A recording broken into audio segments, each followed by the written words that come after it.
Italy গিয়ে plate wash করাচ্ছে, এখানে বাইক ওয়াশ করা অনেক ভালো। আরে ভাই আমার ইটালির অ্যাপ্রুভাল হওয়ার পরও আমি ইটালি যাইনি, এখানে তো ভালো আছে, এখানে ভালো আছি, ব্যবসা করছি। ইটালি যাওয়ার উদ্দেশ্য কি ছিল? টাকা রোজগার করা, পরিবারকে একটু ভালো রাখা। এখানে যা করছি তা দিয়েই পরিবারকে ভালো রাখতে পারছি। ইটালি যাওয়ার জন্য 13.5 লাখ টাকা আমি অলরেডি দিয়ে দিয়েছিলাম, আমার অ্যাপ্রুভাল লেটারও চলে আসছে।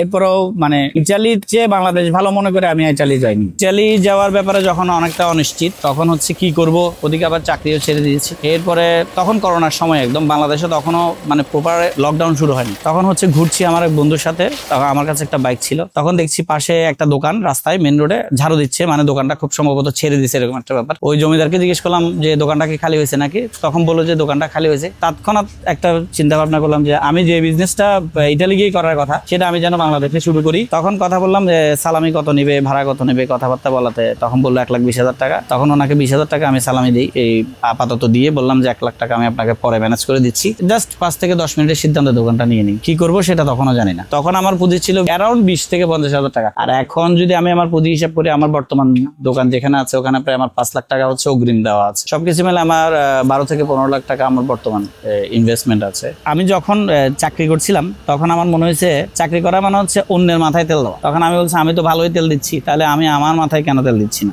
এটা একটা মনে হয়েছে। আর বিদেশ না গিয়ে বলতে, বিদেশ অ্যাকচুয়ালি যারাই যাচ্ছেন বা যারা যেতে চাচ্ছেন, বিদেশের আশাটা মাথায় নিয়ে অ্যাকচুয়ালি দেশে কিছু করা হয় না। দেশে অনেক কিছু করা যায় এবং আমাদের বাংলাদেশে অনেক কিছুই করা সহজ, যেহেতু নিজ মাতৃভূমি। আমার দেশের মতো ফ্যাসিলিটি আমাকে কোনো দেশে দিবে না। আসলে সফলতা দেশে বিদেশে কোথাও ফ্যাক্ট করে না, সফলতা ভ্যারি করে হচ্ছে আপনার উপর, আপনি কতটুকু পরিশ্রম দিচ্ছেন। আপনি পরিশ্রম দিবেন, আপনি সফল হবেন। এবং সফল যে আপনি একবারেই হয়ে যাবেন তা কিন্তু না। আমি অসংখ্যবার হোঁচট খাওয়ার পরে হচ্ছে আমি এই জায়গায় আছি। হোঁচট না খাওয়া ছাড়া আপনি দাঁড়াইতে পারবেন না। আগামী দিনে আমার প্ল্যান হচ্ছে আমার রয়্যালিটি ইনকাম হয়ে এমন একটা কিছু তৈরি করা, সেটা হতে পারে কোনো একটা বিল্ডিং, ঘর ভাড়া আসবে রেগুলার, এরকম কোনো কিছু করা। কারণ হচ্ছে ব্যবসা তো অ্যাকচুয়ালি সবসময় অনিশ্চিত, একটা ব্যবসা সবসময় যে ভালো চলবে সেটার তো কোনো ইয়া নাই। সেক্ষেত্রে আমার ভবিষ্যৎ প্ল্যান হচ্ছে আমার রয়্যালিটি ইনকাম হয় কন্টিনিউয়াসলি, এমন কিছু ইয়া করা আর রিইনভেস্টমেন্ট করা। সবসময় ইনভেস্টমেন্টের চিন্তায় থাকলে হচ্ছে ব্যবসা সবসময় বাড়বে। সফলতা বলতে যে কারি টাকা, অনেক বিল্ডিং, অনেক গাড়ি, তা কিন্তু না। সফলতা বলতে আপনি ভালো আছেন কিনা। কেউ 10,000 টাকায় ভালো আছে, সে 10,000 টাকাতে সফল। কেউ 10 কোটি টাকাতেও ভালো নেই, সে অ্যাকচুয়ালি সফল না। আমরা দুনিয়াতে আসছি, আমার দোকানে বাইক ওয়াশ ছাড়াও, বাইক ওয়াশ ছিল প্রথমে 3-4 মাস, এরপরে বাইকের সার্ভিস সেন্টার যুক্ত হওয়ার পরে মানে যুক্ত করতে গিয়ে আমি হচ্ছে আমার যে এখন মূল যে টেকনিশিয়ান, যে আমার ওই সার্ভিস সেন্টারের পার্টনার, ওকে হচ্ছে যুক্ত করি।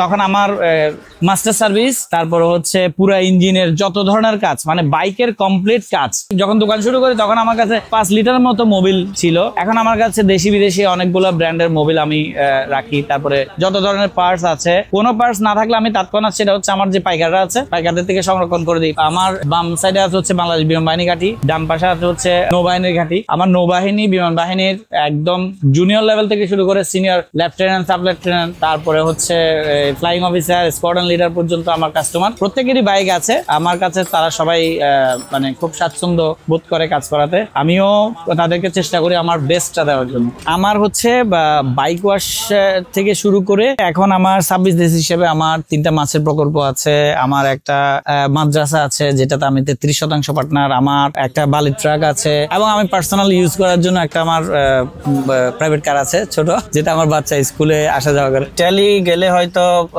এখানে বাংলাদেশের যে পরিমাণ যেভাবে আছে ওভাবে হয়তো নাও থাকতে পারতাম। এই যে গাড়িটা দেখতেছেন, এটা খুব ভালো গাড়ি না হলেও আমার একটা গাড়ি যেটা আমি ব্যক্তিগত ব্যবহার করি, আমার ছেলে, আমার ওয়াইফ স্কুলে যাওয়ার সময় ব্যবহার করে। এইসব কিছু হয়তো আপনি দেশের বাইরে গেলে খুব কম সুযোগ আছে হয়তো করে ফেলার, কারণ দেশের বাইরে অ্যাকচুয়ালি দেশের বাইরে গিয়ে দেশের গানে টানতে টানতেই মূল সময়টা শেষ হয়ে যায়। আমার সবকিছুতে আমার ওয়াইফের খুব বড় একটা সাপোর্ট, মেন্টাল সাপোর্ট। ও কিন্তু চাকরি করে, ও হচ্ছে শিক্ষকতা করে, তো সেই হিসাবে মানে আমার উত্থানের পিছনে আমার ওয়াইফের একটা পরিবার তো আছেই, আমার বড় ভাই, মা বাবা, মেন্টাল সাপোর্ট, আর্থিক সাপোর্ট, সব দিক দিয়ে হচ্ছে সবার সাপোর্ট আছে। বউয়ের সাপোর্টটা তো অবশ্যই দরকার। বউয়ের সাপোর্ট না থাকলে আপনি আসলে আপনার পরিবারটা যখন ভালো থাকবে না, তখন আপনি বাইরে কিছুতে আগাতে পারবেন না।